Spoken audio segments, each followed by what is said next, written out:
Assalamualaikum warahmatullahi wabarakatuh. Jumpa lagi dengan Ibu. Salam sehat, salam semangat.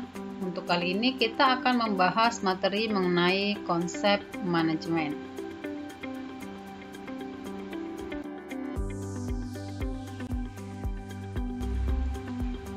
Adapun kompetensi dasar untuk materi konsep manajemen 3.9 mendeskripsikan konsep manajemen, 4.9 mengimplementasikan fungsi manajemen dalam kegiatan sekolah.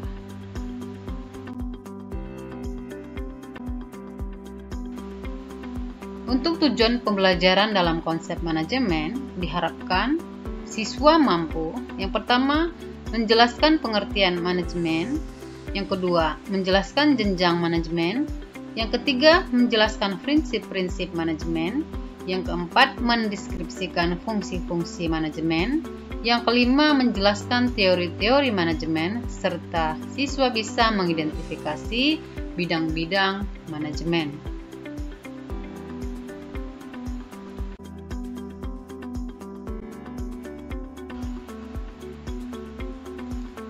Adapun pengertian dari manajemen adalah istilah manajemen berasal dari bahasa Inggris yaitu to manage, yang artinya mengendalikan, mengatur, menjalankan, memimpin, dan juga membina.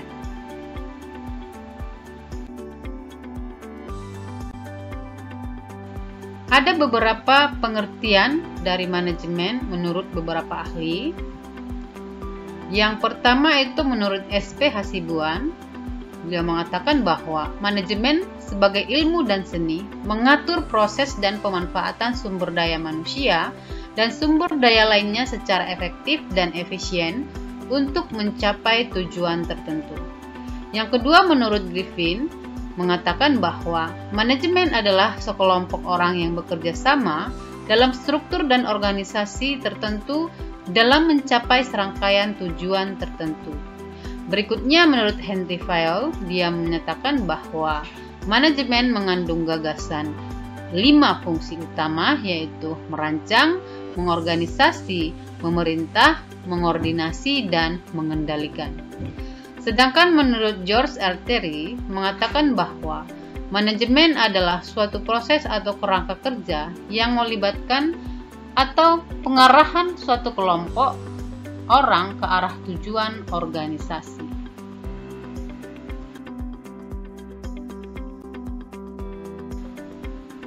Jadi bisa dikatakan bahwa manajemen adalah ilmu yang mempelajari cara mencapai tujuan di dalam sebuah organisasi dengan menggunakan kegiatan orang lain melalui proses perencanaan, pengorganisasian, pengarahan, dan juga pengawasan.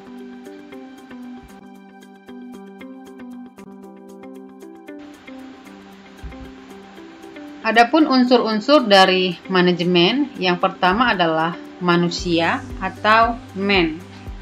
Sarana penting atau sarana utama setiap manajemen untuk mencapai tujuan yang ditentukan adalah manusia. Berbagai aktivitas yang harus dilakukan untuk mencapai tujuan dapat kita tinjau dari sudut proses seperti perencanaan, pengorganisasian, staffing, pengarahan, dan pengendalian, atau dapat pula ditinjau dari sudut bidang penjualan, produksi, keuangan, dan personalia. Nah, bidang-bidang tersebut memerlukan yang namanya sumber daya manusia. Yang kedua adalah uang atau money. Uang sebagai sarana manajemen harus digunakan sedemikian rupa agar tujuan yang diinginkan tercapai. Kegagalan atau ketidaklancaran proses manajemen sedikit banyak dipengaruhi oleh pengelolaan keuangan. Berikutnya adalah mesin atau mesin. Dalam kemajuan teknologi, manusia bukan lagi sebagai pembantu mesin seperti masa lalu sebelum revolusi industri terjadi. Bahkan sebaliknya, mesin telah berubah kedudukannya menjadi pembantu manusia. Berikutnya adalah bahan baku atau material. Jadi, dalam proses pelaksanaan kegiatan, Manusia menggunakan material atau bahan-bahan. Oleh karena itu, material dianggap pula sebagai alat atau sarana manajemen untuk mencapai tujuan. Berikutnya adalah cara kerja atau metode. Jadi untuk melakukan kegiatan secara berdaya guna dan berhasil, manusia dihadapkan kepada berbagai alternatif metode atau cara melakukan pekerjaan. Oleh karena itu, metode atau cara dianggap sebagai sarana atau alat manajemen untuk mencapai tujuan tertentu. Dan yang terakhir adalah pasar atau market. Jadi, pemasaran produk yang dihasilkan tentu sangat penting bagi kelangsungan proses produksi dari perusahaan itu sendiri.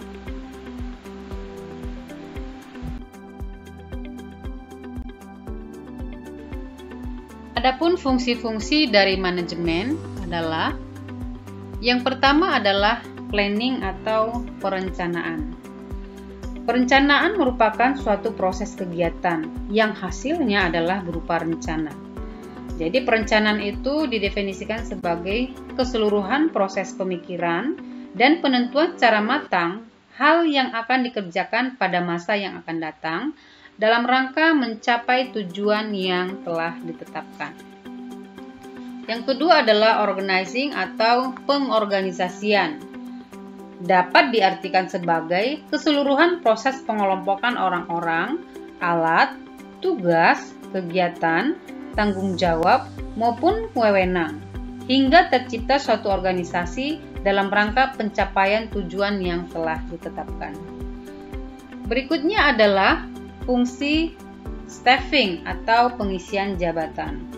Fungsi staffing berkenaan dengan penyaringan, seleksi, latihan pengembangan, dan pemberian imbalan terhadap karyawan. Calon karyawan dapat diperoleh melalui sumber dari dalam dan dari luar. Yang berikutnya adalah directing atau fungsi pengarahan. Fungsi pengarahan berkenaan dengan aktivitas pemberian, pengarahan, bimbingan, dan pembinaan kepada bawahan. Yang berikutnya adalah controlling atau pengawasan. Pengawasan dapat didefinisikan sebagai pengamatan dari pelaksanaan seluruh kegiatan organisasi agar kegiatan yang dilakukan tersebut berjalan sesuai dengan rencana yang ditetapkan.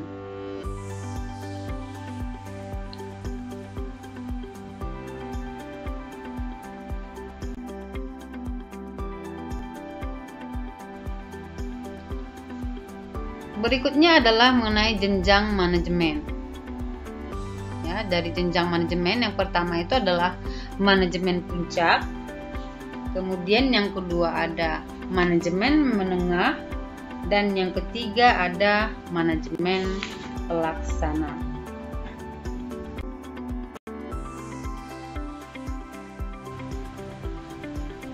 Untuk prinsip-prinsip manajemen, yang pertama itu adalah pembagian kerja, yang kedua adalah wewenang, yang ketiga adalah kesatuan perintah, yang keempat adalah disiplin, yang kelima adalah kepentingan bersama lebih utama dibandingkan dengan kepentingan pribadi, yang keenam kesatuan arah, yang ketujuh pemberian upah, yang kedelapan sentralisasi, yang kesembilan jenjang jabatan, 10 tata tertib, 11 persamaan, 12 kestabilan, 13 inisiatif, dan yang ke-14 adalah semangat core.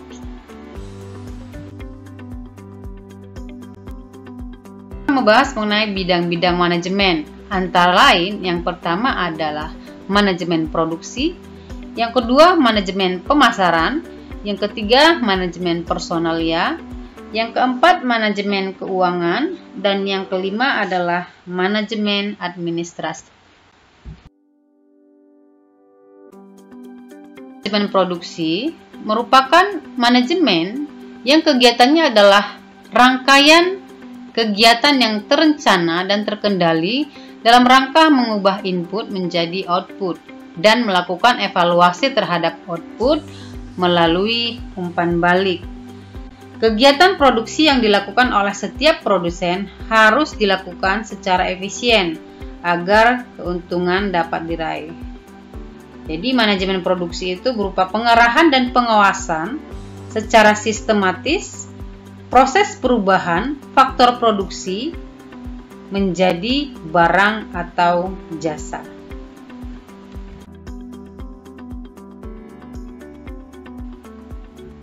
Adapun kegiatan produksi, yang pertama itu adalah perencanaan produksi yang merupakan tahapan sebelum dilakukannya proses produksi.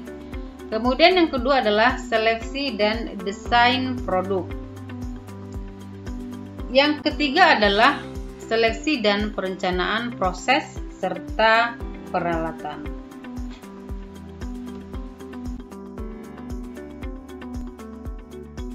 Berikutnya adalah manajemen pemasaran. Jadi, manajemen pemasaran adalah kegiatan pengaturan secara optimal dari fungsi pemasaran agar kegiatan pertukaran atau penyampaian barang dari produsen ke konsumen dapat berjalan dengan lancar dan memuaskan melalui riset pasar, promosi, pengaturan organisasi pemasaran, sistem distribusi, dan bagaimana memuaskan pelanggan.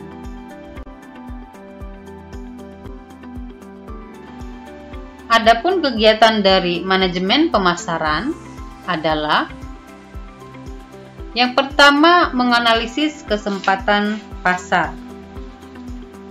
Kemudian, yang kedua adalah memilih pasar dan sasaran pasar.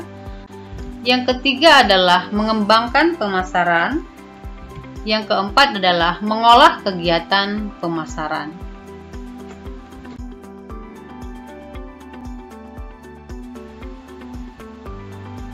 Berikutnya ada konsep dasar dari kegiatan pemasaran. Yang pertama adalah konsep produksi. Jadi konsep produksi ini menyatakan bahwa konsumen akan menyukai produk yang tersedia di berbagai tempat dengan harga yang murah. Manajer perusahaan yang berorientasi produksi memusatkan perhatiannya pada usaha-usaha untuk mencapai efisiensi produksi dan distribusi yang luas. Kemudian yang kedua adalah konsep produk. Jadi konsep produk ini menyatakan bahwa konsumen akan menyukai produk yang menawarkan mutu, kinerja, dan pelengkap inovatif yang terbaik.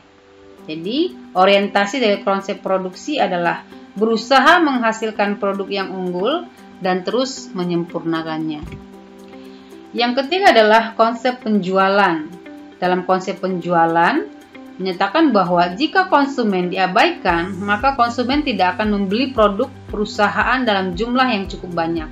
Oleh karena itu, perusahaan akan melakukan penjualan dan promosi yang lebih agresif. Yang berikutnya adalah konsep pemasaran. Dalam konsep pemasaran, untuk meraih tujuan perusahaan adalah menjadi lebih efektif daripada pesaing dalam memadukan kegiatan pemasaran guna menetapkan dan memuaskan kebutuhan dan keinginan pasar. Yang ketiga adalah manajemen personalia.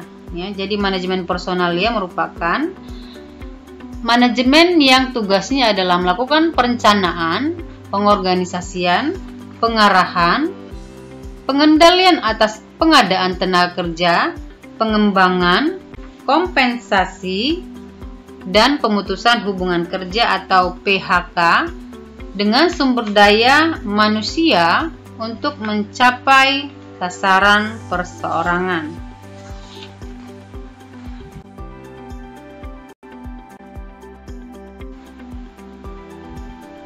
Adapun kegiatan dari manajemen personalia, yang pertama itu adalah pengadaan tenaga kerja, pengembangan tenaga kerja, meliputi pendidikan dan pelatihan, mutasi jabatan, delegasi, promosi, konseling. Yang ketiga adalah pemanfaatan personalia melalui pemberhentian, pemensiunan, dan juga motivasi. keempat adalah manajemen keuangan, merupakan manajemen yang berhubungan dengan langkah untuk mendapatkan dana yang dibutuhkan dan bagaimana penggunaannya dalam rangka mencapai tujuan.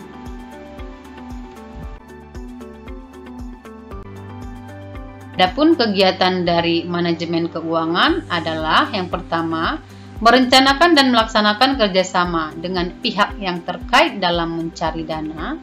Yang kedua, mengkoordinasikan berbagai keputusan keuangan yang menyangkut investasi, baik sumber maupun penggunaannya, baik intern maupun ekstern, serta jangka waktunya. Manajemen administrasi. Manajemen administrasi memberi perhatian pada pemberian layanan di bidang administrasi, penggunaan alat yang efektif, dan kemudahan pada bidang lain. Manajemen administrasi yang pertama, pengadministrasian kegiatan, kemudian pemakaian alat-alat perkantoran, dan juga pemeliharaan organisasi. Kita masuk kepada manfaat dari manajemen. Menurut Tehani Handoko, terdapat 3 alasan utama mengapa manajemen itu dibutuhkan.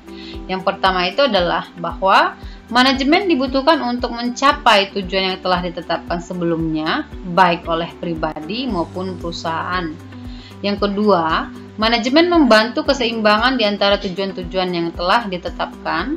Dan yang ketiga, adanya manajemen akan berguna untuk mencapai efisiensi dan efektivitas serta menjaga keseimbangan dari berbagai tujuan. Penjelasan mengenai konsep-konsep manajemen mudah-mudahan memberikan manfaat. Assalamualaikum warahmatullahi wabarakatuh.